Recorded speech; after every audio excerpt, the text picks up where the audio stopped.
Hello everyone, welcome back to my channel Easy Learning Tutor.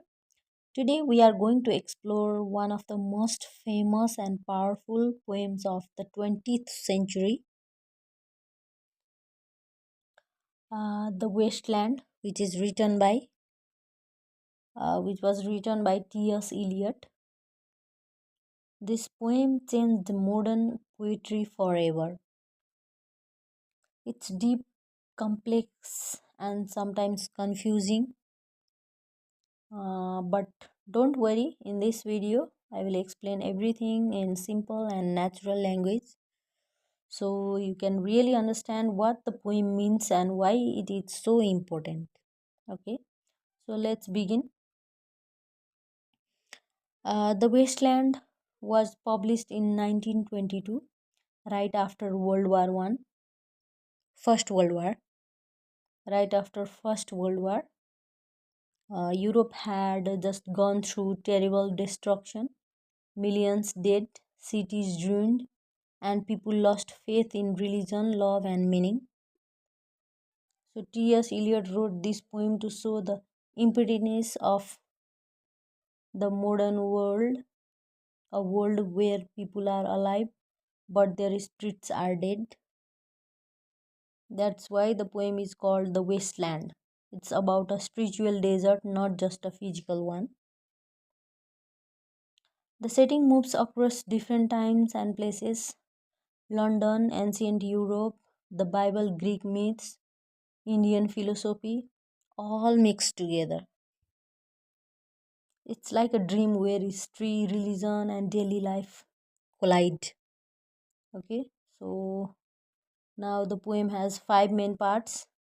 Each part shows the different sides of the wasteland, the sadness, confusion, and loss of meaning in modern life. So let's go through them one by one. The first one is the burial of the dead. These parts begin with the surprising line: April is the cruelest month.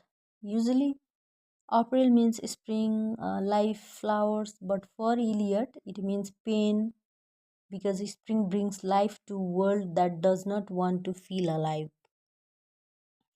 We meet several voices: a woman named Maria, a man walking through a dead land, and the speaker remembering war and destructions.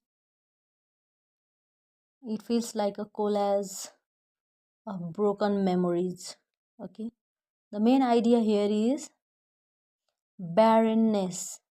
Do you know barren? Like barren means it's the opposite of fertile.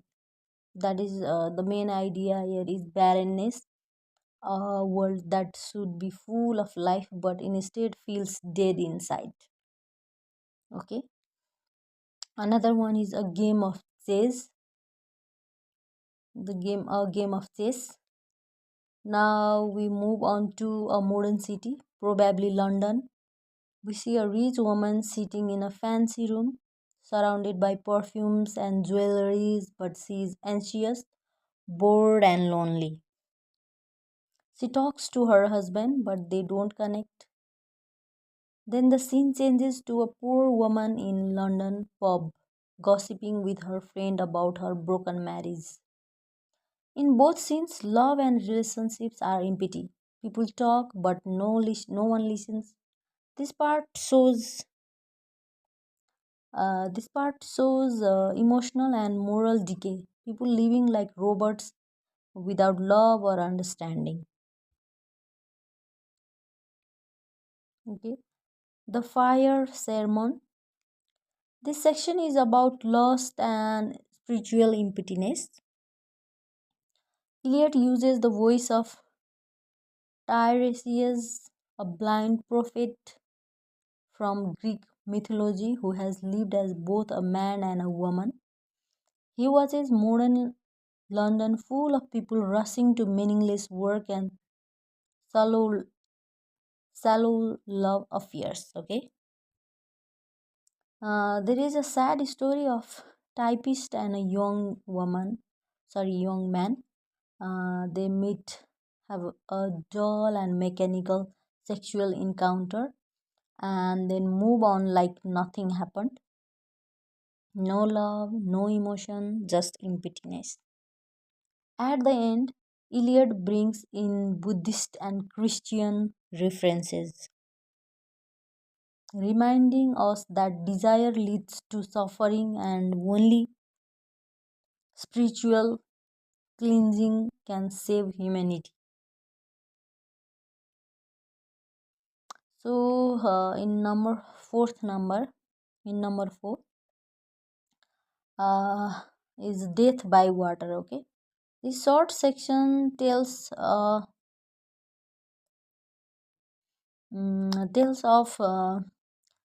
Phlebas the Phoenician, a sailor who drowned in the sea.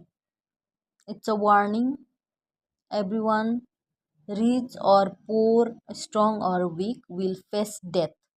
It's a moment of reflection. We are all floating in the same current of life and death.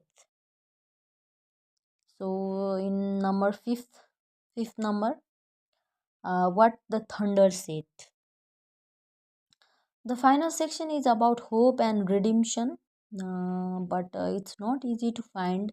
It shows a world of war, pain, and destruction, but also the possibility of spiritual rebirth. Okay, so Eliot uses Christian, Hindu, Hindu, and Buddhist symbols. Jesus on the road to Emmaus, the Ganga's river, and the Hindu thunder god saying Da, Da. So the thunder's three messages are from the Indian. Datta, give, and Dayadham, be compassionate. Damyata means control yourself. So these three lines show the path of healing, generosity, sympathy, and self control. Okay. So finally, the poem ends with Santi, Santi, Santi, a Sanskrit word meaning the peace which passes understanding. Okay. So after all this chaos and confusion, the poem ends with a whisper of peace, not complete but possible. Okay.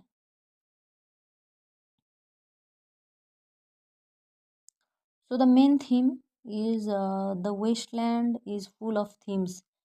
Let's look at the main ones. Is number one, spiritual emptiness.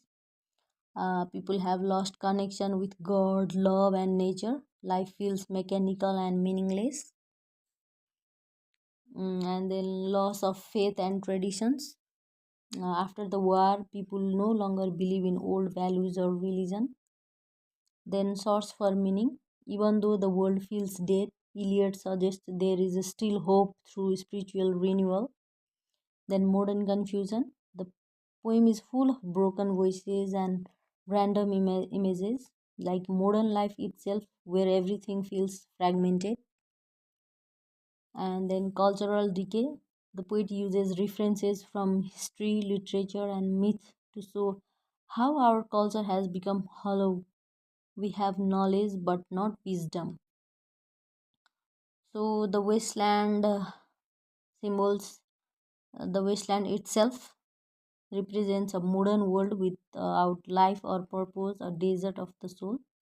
And then water is usually a symbol of life, but in the poem it's both life and death. Too little brings dryness, too much bringing drowning. Okay. So then thunder symbolizes divine communication, the voice of God, nature, or truth trying to reach humanity.